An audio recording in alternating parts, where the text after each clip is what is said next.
Up next, our main event: Jon Moxley versus Orange Cassidy for the International Championship. And man, this felt big. Yeah. The pre-match Yeah. ring walks. Leah, you got a big smile on this. I'm gonna hand this off to you.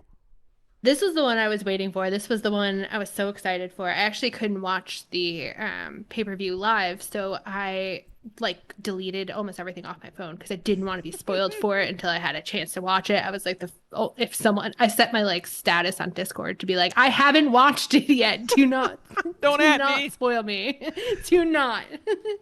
I was just so excited. I had a feeling he was going to lose it because that promo he gave was like it was a perfect promo, but it did feel like a goodbye promo on Dynamite. So I had a feeling he was going to lose it, but I was just hoping that he would come out of it looking like as good as he deserved because like that was an all-time reign. And so I just wanted that match to go well. I wanted him to like come off of it like looking like somebody who could have beat Mox, and he did. I mean, I think Mox sold for him like crazy.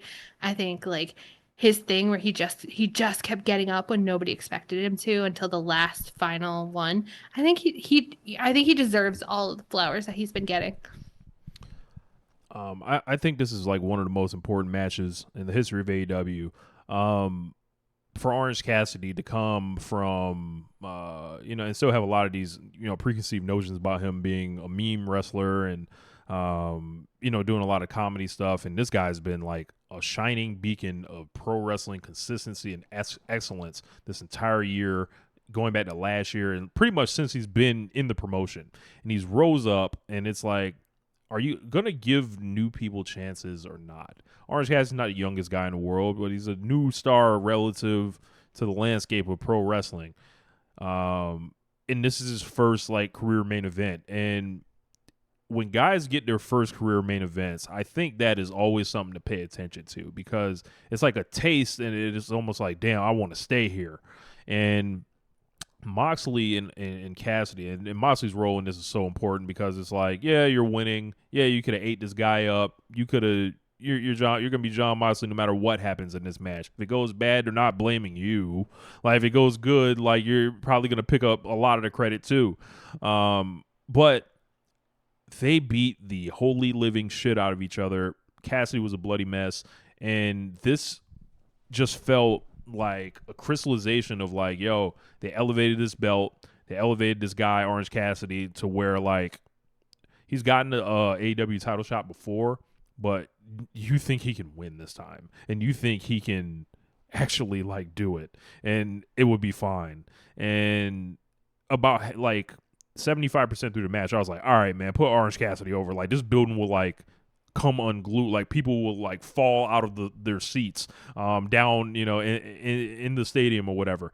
He didn't end up winning, but this was like a similar match almost to like Moxley and Wheeler Yuta, but this was just even better than that. And this was just Yeah. like um Moxley once again stepping in where others have failed, and being. I talked about that consistency with Cassidy. Jon Moxley is everything you want in a pro wrestler. I think he's dedicated. He's driven to be great.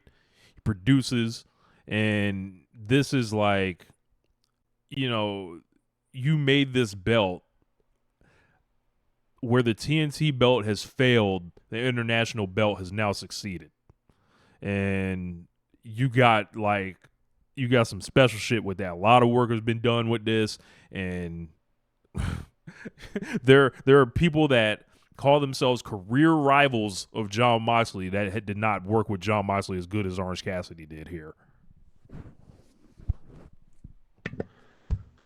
So for me, the feeling of watching this match and Jon Moxley being inevitable and Orange Cassidy, despite that, still fighting his ass off until the bitter end is it's a tale as old as time, but it's why I love pro wrestling.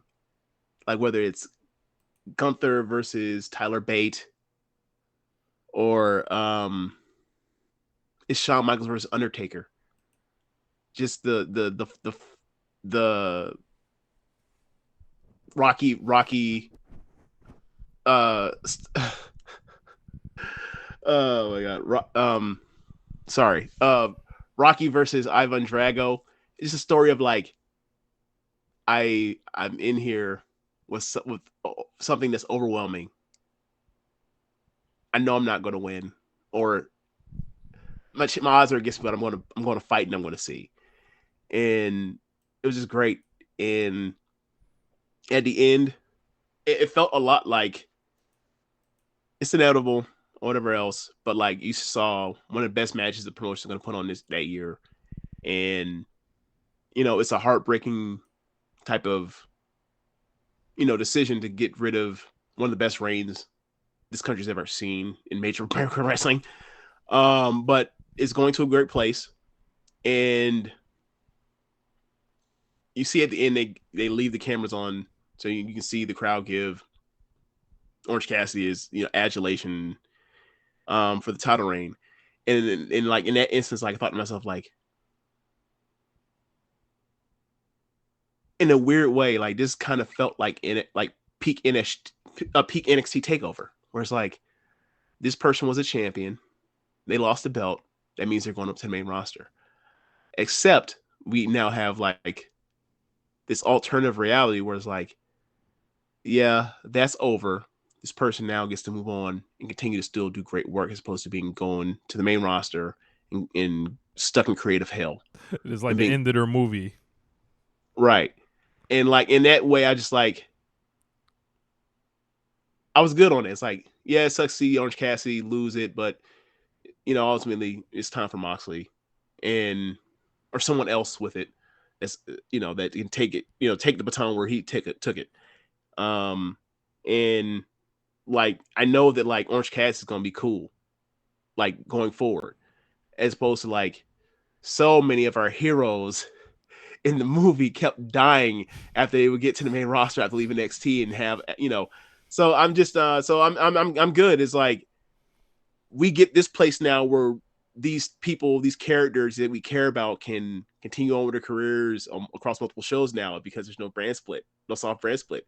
And look at that. You see them still doing great work as opposed to, we see like the people that would have been in NXT, it would have been AEW if AEW had started 5 years earlier, 4 years earlier, 3 years earlier.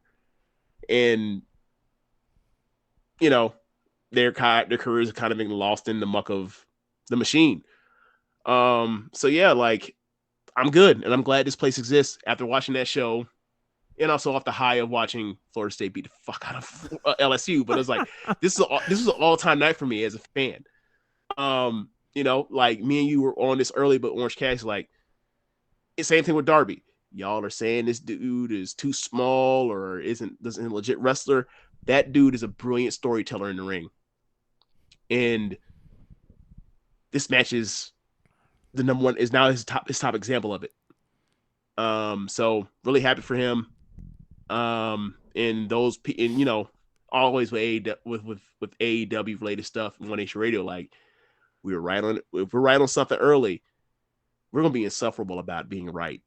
Sorry, we're gonna run it up. All of you motherfuckers that are like, this is goofy cosplay wrestling. That's a storyteller at heart. You're just too caught up on the book, on the cover of the book, to worry about what was in the pages. Y'all are assholes. Yeah, man. Like this was sensational. Like I've funny. Bruhaven says OC is old school. That's something I've said on this show. Almost like about I said it about the Young Bucks. I said it about Orange Cassidy. Like these are some of the most old school guys there are. Right. That's the reason why I'm like, what don't you get? They're not even telling stories. They're telling stories so old they're parables. Yeah. Like that match that Orange Cassidy had for the international title in Detroit versus Ethan Page. That was Hogan Andre. I said to you at the time, he was doing Hogan Andre with a comedy twist to it because he does comedy wrestling. Like, but he's a guy in there with someone way bigger than him. He's trying to body slam him, and he keeps failing. And eventually, he's gonna hit the body slam. And the crowd's gonna erupt. He's playing classic, not only just classic American, like the classic of some people that say that this isn't this promotion doesn't tell stories. Like, this is a love letter. This is a comedy love letter to one of the biggest drawing matches in the history of American pro wrestling. You fucking dopes. You didn't realize it.